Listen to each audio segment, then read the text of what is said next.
Salut mes couillasses, j'espère que vous allez bien. Donc on se retrouve pour la vidéo résumée de WrestleMania 31. On y va.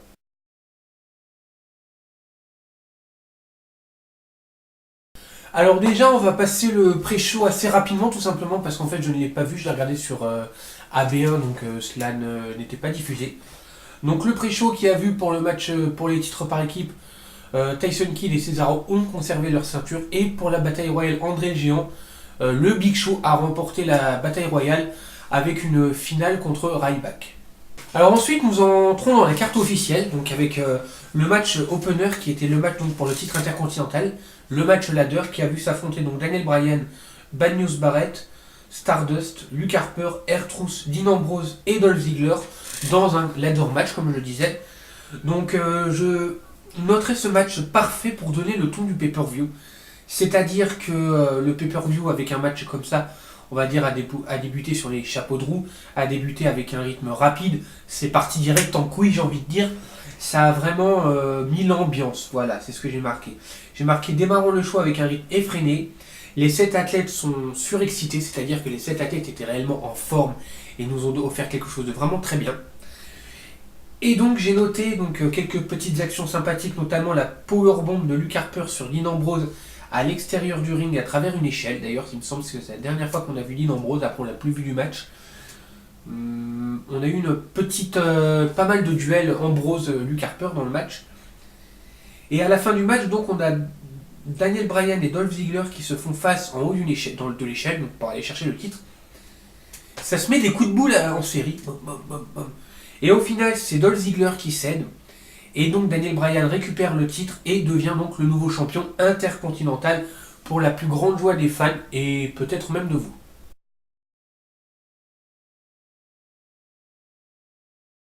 Ensuite, nous avons le match Seth Rollins contre Randy Orton.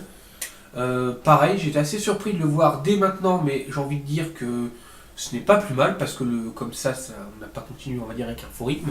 Ce match-là était très brutal et avec un bon rythme. Je noterai donc le double DDT de Randy Orton sur la JJ Security du haut du tablier à même le sol, qui était vraiment très sympathique à voir.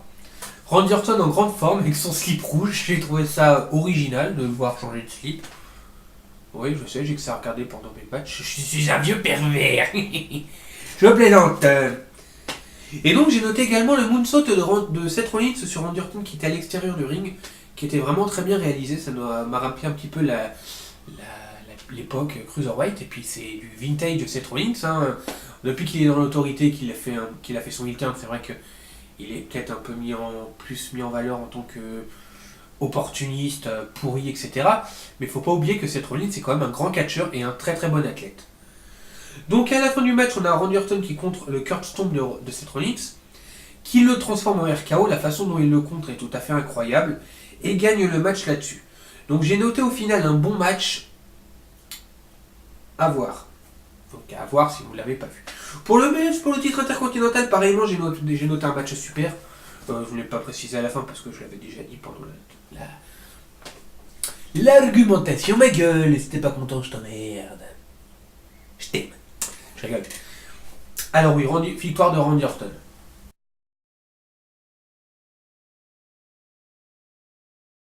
Ensuite, on a le match Sting contre Triple H. Alors, j'ai pas arrêté de me tromper de dire Sting pendant le match avec ma petite sœur. Donc, petite dédicace à ma connerie.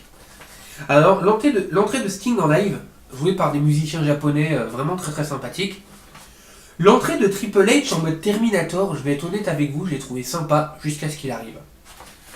L'entrée un peu Terminator avec les robots qui sont sortis, c'est relativement sympa.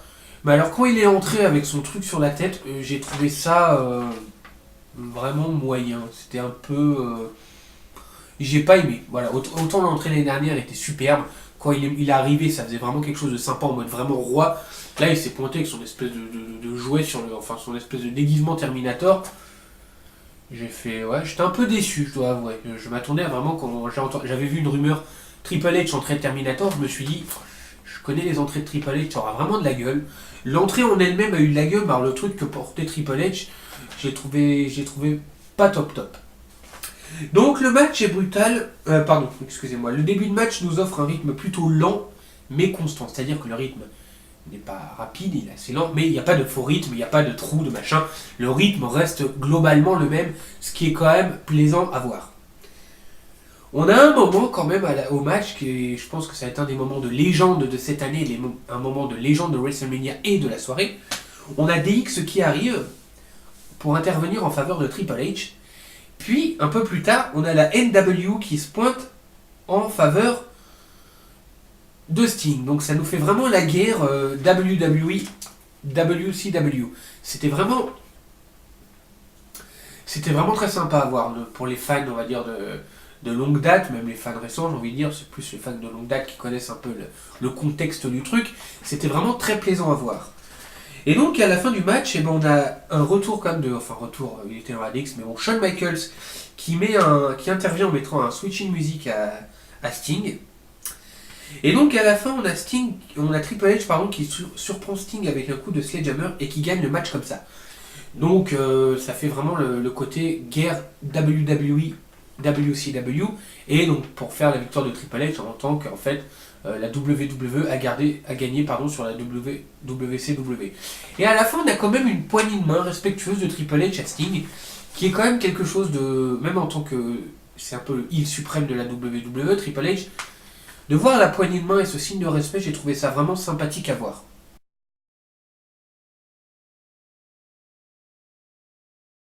Ensuite, nous avons le match Paige et AJ Lee contre les Bella Twins. Donc j'ai noté le match intéressant avec un rythme soutenu. J'ai regretté un petit peu la transparence de AJ Lee. C'est-à-dire que moi, je trouve, je sais pas si j'ai mal regardé le match et mal interprété le truc. Si c'est le cas, n'hésitez surtout pas à me le dire, je suis ouvert à toute critique. Hein. J'ai trouvé que AJ Lee n'a pas été réellement présente dans ce match à la fin. À la fin, elle a fait de bonnes choses, c'est clair. Je dis pas qu'elle a fait de la merde ni autre. Je dis juste que pendant on va dire que les trois quarts du match, en gros, c'est Paige qui a assuré contre les deux Bella. On a eu un truc, en fait, elle s'est tapée, enfin, pas la honte, mais presque. À chaque fois qu'elle revenait sur le tablier, elle s'en prenait une et elle se retournait KO à l'extérieur. C'est dommage. J'aurais préféré, je pense, ça aurait été peut-être un peu mieux de les faire plus s'alterner, qu'on ait vraiment un roulement entre AJ Lee et Paige. Mais le match en lui-même n'est pas dégueulasse, il est plaisant à voir. Et à la fin du match, on a AJ Lee qui fait taper Nikki Bella avec son Black Widow et qui gagne le match comme ça.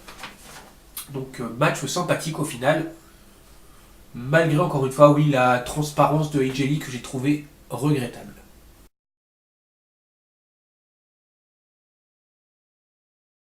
Alors ensuite, nous avons le match de Rusev Fudria, Rusev Machka, j'ai appris à le dire, contre Cena pour j'allais dire le W. J'ai tellement l'habitude quand on dit Cena que c'est pour le titre poids lourd. Pour le titre des États-Unis. Alors l'entrée de Lana et de Rusev avec l'hymne national russe et les soldats, j'ai trouvé ça vraiment très classe. Par contre, l'entrée de Cena, ils nous ont passé un petit flashback de vidéo un peu patriotique et c'est pointant en mode normal, j'ai trouvé assez décevant. Ouais, bon. Les deux sont en forme et ils nous offrent une bonne performance, c'est-à-dire qu'on a le droit à un match tout à fait, je vais dire soutenu, mais c'est vraiment, il n'y a pas réellement eu de faux rythme dans les matchs qu'on a pu voir pendant ce pay-per-view. Match brutal. À un moment donné, on comprend pas pourquoi Lana s'excite et elle balance ses godasses dans le ring. Tu te dis ok, d'accord. Tu la vois enlever sa godasse et puis je sais pas pourquoi elle a décidé qu'elle allait balancer sa godasse à la gueule de l'arbitre. Là, tu te dis, bon, ça va servir à quelque chose. Peut-être qu'au bout d'un moment, si un Rusev il va s'en servir pour taper Cena. Même pas. Elle s'est juste fait plaisir. Elle a balancé ses godasses à la gueule de l'arbitre. D'accord. J'espère qu'elle ne pue pas des pieds pour l'arbitre. Et donc, à la fin du match, on a Rusev qui tape sans vouloir Lana, c'est-à-dire qu'il voulait foutre une golden à Cena, qui était parti faire dégager Lana du tablier de ring, et il fout une kéké à Lana. Il est surpris et Cena en profite donc encore une fois pour augmenter sa surprise et le surprendre avec un attitude adjustment et gagne. Donc j'ai noté au final match pas mal, la fin un peu classique, voilà, attitude adjustment après une distraction. Quand on avait vu les actions avec la camel clutch de Rusev qu'on a bien cru que Cena allait taper, le STF de Cena qu'on a bien cru après que Rusev allait taper, finir avec un petit attitude adjustment des familles, j'ai envie de dire, ouais, c'est un peu classique, voilà. Donc victoire de Cena, match pas mal, mais petit peu regret pour la fin classique.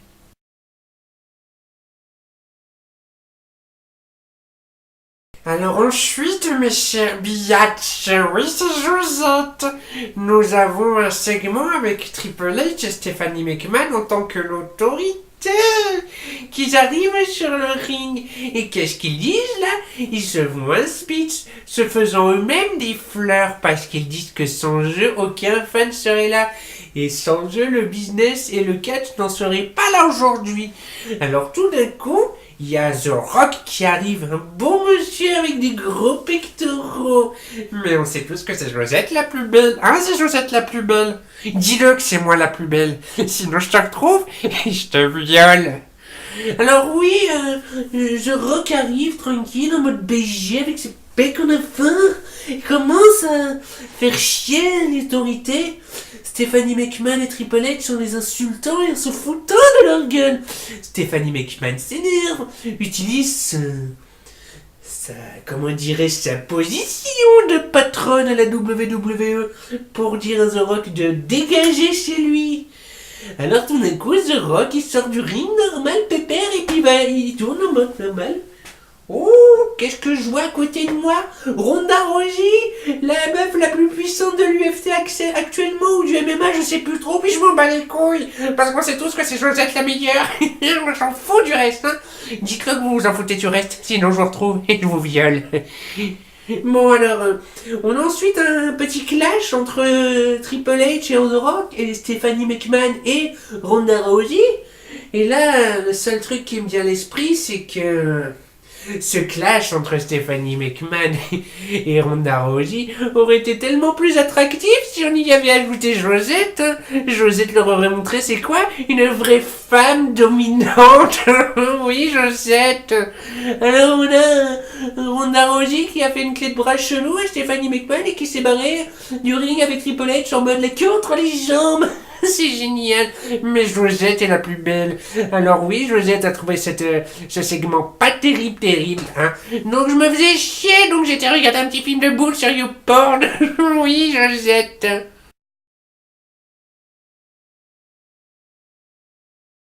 Alors mes chers amis, si vous voulez bien, on va s'intéresser de plus près au prochain match. Le match Undertaker contre Bray Wyatt. Le retour de la légende. 1 an après sa douloureuse et humiliante défaite face à Brock Lesnar, qui lui a coûté sa série d'invincibilité à WrestleMania. La question que beaucoup de monde se posait, y compris moi, c'était: dans quel état physique va arriver l'Undertaker? Sera-t-il en forme pour combattre Bray Wyatt? Bray Wyatt a joué pas mal dessus, en se prétendant le nouveau maître de la peur, et en défiant l'Undertaker consciemment, en disant qu'il allait prendre son âme. C'est génial. Alors, l'inconnu, oui, était dans quel état physique sera l'Undertaker après le passage à tabac qu'il a subi l'année dernière? N'est-il pas un petit peu trop âgé pour combattre dans un ring de catch, mes amis? La question était sévèrement posée par beaucoup de monde toute l'année. Et je dois dire, le premier, que j'ai été un petit peu surpris par son état physique. C'est vrai qu'il avait l'air d'être pas trop amoché. Il s'est laissé pousser les cheveux. Je me demande si c'était pas ça qui l'a fait paraître un petit peu plus en forme. C'est vrai que les cheveux rasés, ça le vieillissait beaucoup. Donc alors le match en lui-même n'est pas trop dégueulasse. Il est assez bon à voir. Un petit peu lent, mais pas mal. Bray Wyatt joue bien le jeu. Il arrive bien à vendre le match. L'Undertaker ne paraît pas trop minable. Il tient bien le coup également. On a ce moment épique où Bray Wyatt se relève en mode exorciste et que l'Undertaker a l'air de dire: toi, tu commences à me casser les couilles, ma couille. Je vais te démonter ta gueule. Exactement comme toi qui regarde cette vidéo. Si tu m'emmerdes, je te retrouve et je t'éclate ta gueule. Ou pas. Je sais, j'ai envie de jouer aujourd'hui, mes couillasses. Dédicace à Paro parce que je te pique ta phrase à chaque fois. Qu'est-ce qu'il y a, t'es pas content? Tu veux m'envoyer Perverius? C'est mon pote. Je te fais une bise, Paro. Et à Laetitia et à Aiden. Je dis ce que je veux, si j'ai envie de passer une dédicace, je t'emmerde. Tiens, je te crache la gueule. Bon alors pour finir, le match était pas dégueulasse. Et à la fin du match, on a l'Undertaker qui a porté un tombstone à Bray Wyatt et qui a gagné le match comme ça. Le match s'est fini avec un Undertaker triomphant, content, et pourquoi pas l'année prochaine enfin un Undertaker contre Sting, le match que tout le monde attend avec impatience depuis des années et des années. C'était Psycho. Alors Psycho au final a trouvé ce match vraiment sympathique. Et si t'es pas content, je te pisse à l'arrêt.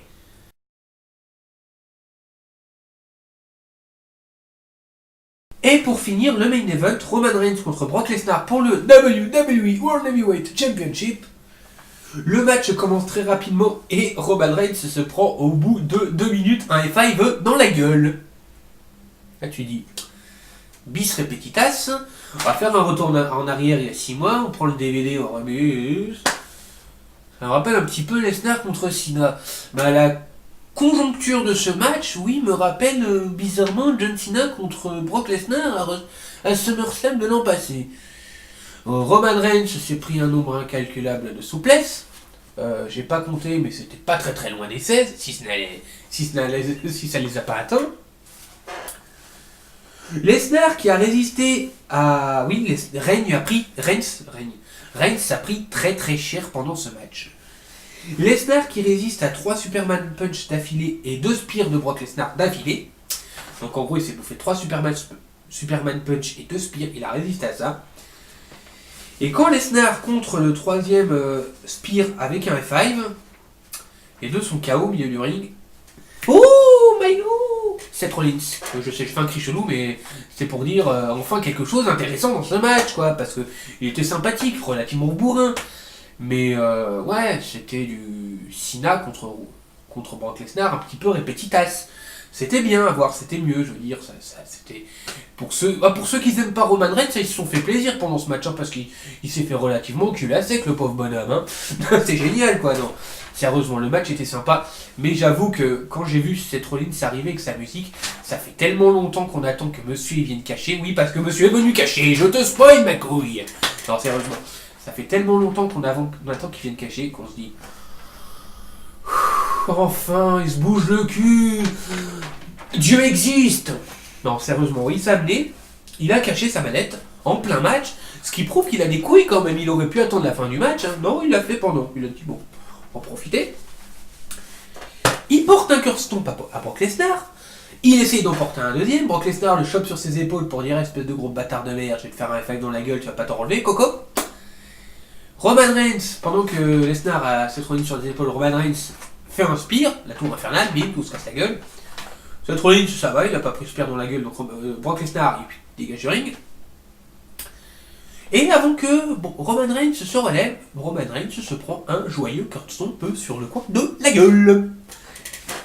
Se fait compter, et on a un nouveau WWE World Heavyweight Champion, Mr. Money, enfin non, ce n'est plus maintenant Mr. Money in the Bank, c'est Seth Rollins, qui gagne le match et qui devient le nouveau champion du monde de la WWE des poids lourds. Ça se dit pas comme ça, mais je m'en bats les couilles. Donc au final, j'ai noté un match brutal, avec un Roman Reigns largement dominé, et l'intervention de Seth Rollins superbe. Voilà.